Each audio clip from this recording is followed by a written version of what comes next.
working, so I have no money coming in. I Yes. relocated 6,000 kilometers away. I had no husband. My kids were all over the place. How can we see daddy? And then Mm-hmm. as if that wasn't enough, whilst I was dealing with this and my heart was breaking, and I was also dealing with shame. That's the thing. I don't know Yes. why. I've been the dutiful wife. I Yes. haven't cheated. I haven't done anything. But I don't know why that happens to us. I was filled with shame, as though I wasn't good enough, as though I couldn't hold a marriage together, as though I was flawed because a man had walked away from me. Yes. And he made me feel this little.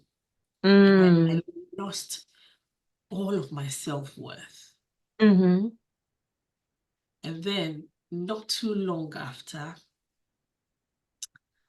I went out with my mom one day and we were coming home. And then we got attacked by carjackers and robbers. Mm. I was with my mother, with my youngest son, and they had a gun to my head. In your book, Elijah, you're saying there's a future version of you who is counting on you to do what you have to do today so he can do what he has to do tomorrow. You are so prolific in the use of your language to convey thought, evoke feelings. And so I want you to do something with me right now. And that is, I want you to create who needs to read this book. Let's take a minute, a few seconds. Who needs to read it? I'll go first. Obviously, I work with young people, and I think about young people who not quite sure who they are, don't know themselves, their identity. That person needs to read this book. Who else? Who needs to read this book besides the whole wide world? Let's break it down. What is the profile, the persona of the next person who needs to read this book? Great question, because I think my answer will actually add to what you shared. But everyone with a dream should read this book. That's really who I hope to serve in this world with my life. Well, I felt like I feel like I've always kind of been strong-willed, but I kept hearing what I shouldn't do. What, well, you can't do that, you shouldn't do that. That's not a good idea. This is what you should do. And at that moment, like after at that moment, I realized, well, no one else gets to decide that for me. I get to determine. What are some of the challenges that you've run? We have finding your voice. We heard write a book. So why don't you go ahead and list some of them? Yeah, and this kind of goes back to your other question with what happens with the person that doesn't know what they want to do yet. So with my challenges, I did not have any plans of like what challenge was being run when. I started with one. So that's like an example of like having an idea of what you want because it started with the dating challenge and then I did another dating challenge and then what I realized what people really needed was to love themselves again and to learn how to really find their voice. So that's why the Find Your Voice challenge was next. And then there was the Start a Book challenge, which came from the Find Your Voice challenge. Because one of the dares in the Find Your Voice challenge is if you were going to write a book, what book would you write?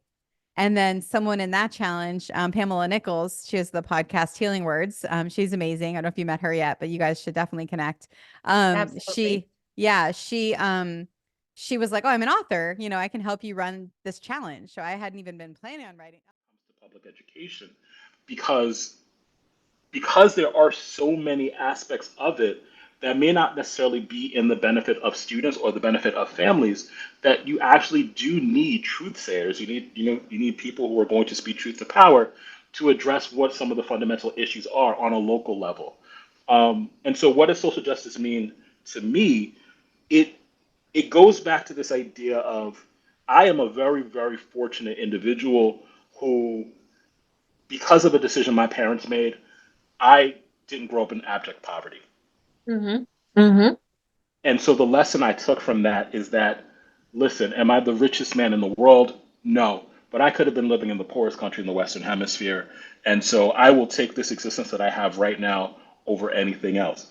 However, I do have an obligation, a philosophical, a moral, a spiritual obligation to make sure that not just my life is better, but that the lives of people around me, that their lives are better as well. And so to me, social justice is about what are you willing to give up to make our lives better, not just your own.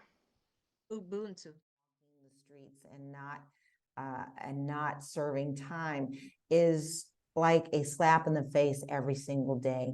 So dealing with that has been a lot for me this year.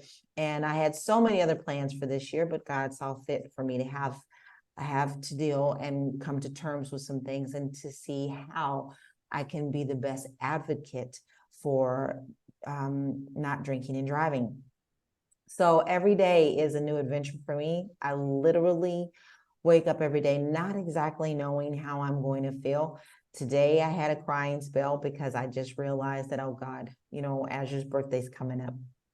And I do choose to remember them in a very good light. We had a wonderful relationship. We laughed all the time. They teased me all the time, and we always would giggle about silly little things, but they were very dear to my heart because for once I was able to be the big sister that my big sisters were to me, and to not be able to protect them from something like that just really rips your heart out. And there's a lot of woulda, shoulda, couldas that you wish that you would have done, but you've got to be able to work through them.